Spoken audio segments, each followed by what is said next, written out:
everyone, thank you for tuning in to AGrader. Here's what to expect. Today we have with us an experienced science curriculum writer, Ms. Jody, who will share with us what the Primary 5 student will be learning for science in August. So Jody, what are they learning this month? For Primary 5, the school will be heading on to a topic on circulatory systems of humans. So this topic is actually a continuation on the topic of body systems that students have learned in P4. So for this topic, students are required to identify organs of the human circulatory system and describe their functions as shown in this table here. Furthermore, students are also required to understand that human body needs an efficient transport system, to transport all the minerals to other parts of the body and to carry away carbon dioxide and waste substances from all parts of the body.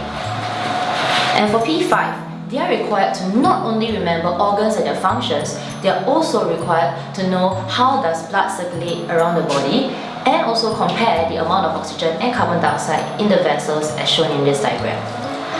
Another way that students can remember or memorize is that vessels carrying blood from the lungs and sending it to other parts of the body will be rich in oxygen, as lungs help to replenish oxygen and other parts of the body require the oxygen.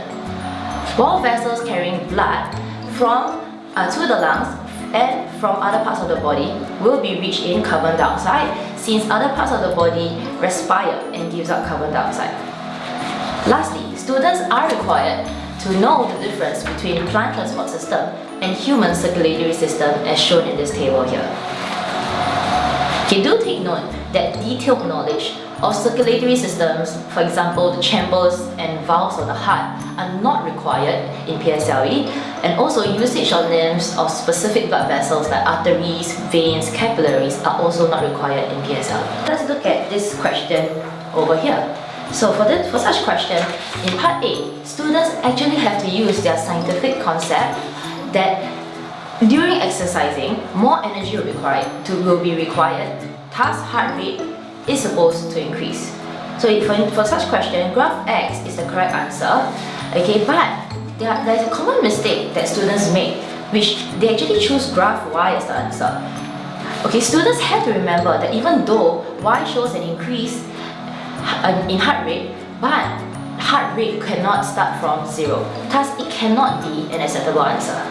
While for part B, students are supposed to answer based on the explanation answering technique. Since there are no results shown in this question, there are actually 2 steps to answer.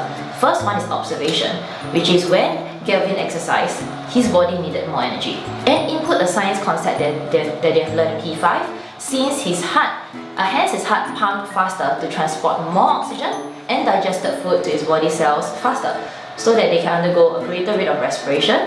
Thus, more energy would be released and more carbon dioxide would be removed faster. So students are required to have at least 2 steps for such explanation questions, and they have to memorize the concept for this topic of circulatory system in order to relate it to different types of questions. Okay, great. So we have actually prepared a concise cheat sheet for you to download, and it summarizes this topic. Thank you very much. Thank you. To watch more of such videos and information to help your child improve and learn ahead of others in school, visit our website www.agrader.sg, click on this button, fill in your email address and receive all these useful videos straight in your inbox for free, as well as the latest in promotions, so that you don't lose out on great deals with AGrader Learning Center.